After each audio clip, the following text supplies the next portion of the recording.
अक्सर लोगों के द्वारा शिकायत किया जाता है, मुझे मेरे कमेंट सेक्शन में भी बताया जाता है, मेरे पास लोग मैसेज करते हैं, कॉल करके भी ये चीज़ बताते हैं कि सर सारी चीज़ें अच्छी तरीके से हम कर रहे हैं, लेकिन ऐसा क्या मिस्टेक हो रहा है जिसकी वजह से हमारी आंतें बहुत कमज़ोर है, गैस बनती है, एसिडिटी होती है, शरीर में दर्द रहता है, हमें नेक पेन होता है, कमर दर्द होता है, घुटनों में हाथ के घुटनों ये यहाँ पे आप देखेंगे दर्द उनको रहेगा, उँगलियों में कभी-कभी उनको दिक्कत समझ में आएगी, पैर के घुटनों में उनको दर्द रहेगा।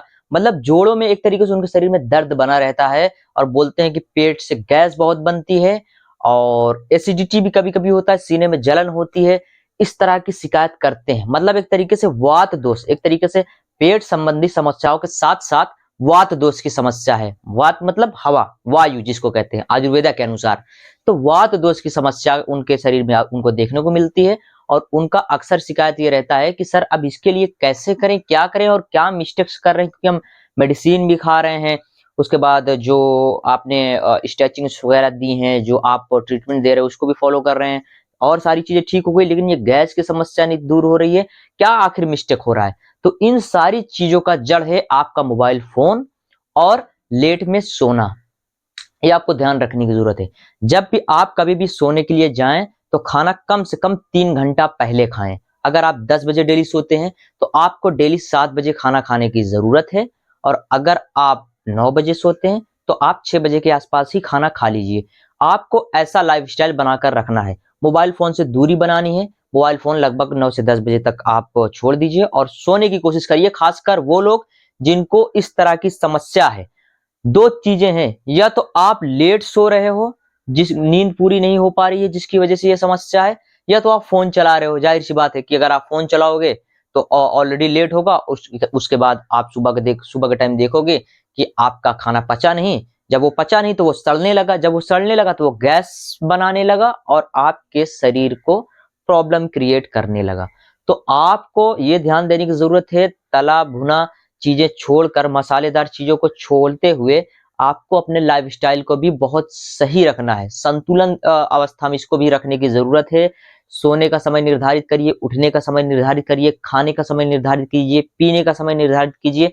इन सारी चीज़ों को आपको करना होगा अगर आप चाहते हो कि ज़िंदगी में आप स्वस्थ रहो, आपको किसी भी तरीके का एक डोमेन को लेकर कोई प्रॉब्लम ना आए, आप एक तरीके से बीमारियों से काफ़ी दूर रहो, तो आपको इन सारी चीज़ों को अपनाना होगा। आपको सही समय पे सोना होगा, सही समय पर उठकर वॉकिंग करनी होगी, टहलना घूमना होगा, सुबह के टाइम अलग कम से कम 15-20 मिनट निकालना होगा, उसके लिए वॉकिंग करिए, धूप में बैठिए, मेडिटेशन करिए, उसके बाद जो स्ट्रेचिंग्स वगैरह हम देते हैं, न्यूरोथेरेपी देते हैं, जो थेरेपी पॉइंट्स देते हैं, जो काउंसलिंग करते हैं, सारी चीज़ों को अपनाइए।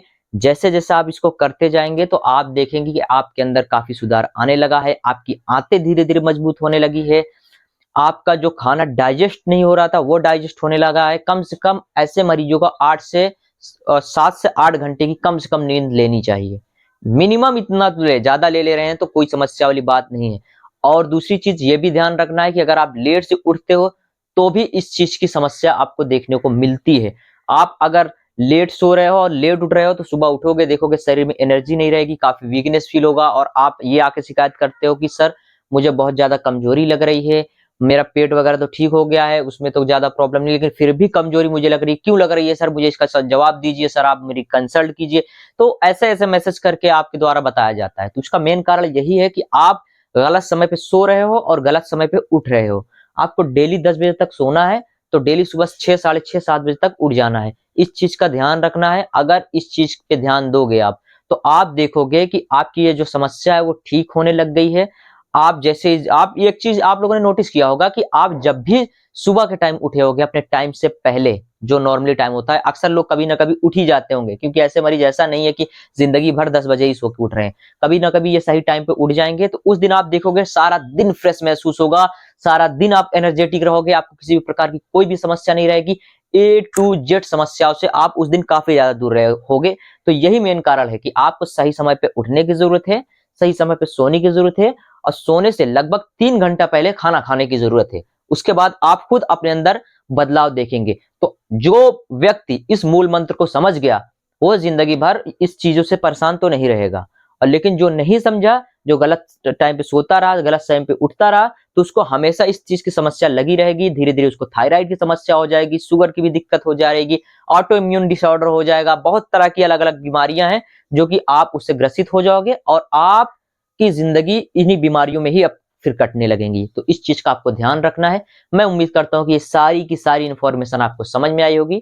समझ में आई तो वीडियो को लाइक करिए, चैनल को सब्सक्राइब करिए और जरूरतमंद तक, जो आपके भाई, दोस्त, बहन जिसको इस तरह की समस्या है, उस तक इस वीडियो को आपकी पहुंचाने की जिम्मेदारी है। और आप लोग चैनल को देखते हो, वीडियो को देखते हो, लेकिन चैनल को सब्सक्राइब नहीं करते, तो ऐसे इंसान से यही गुजारिश करता हूं कि आप प्लीज चैनल को सब्सक्राइब कर लो, वीडियो को लाइक करो और ज्यादा से ज्यादा शेयर करो। मिलते हैं दोस्तों आपसे अगली वीडियो में, तब तक के लिए बहुत बहुत शुक्रिया।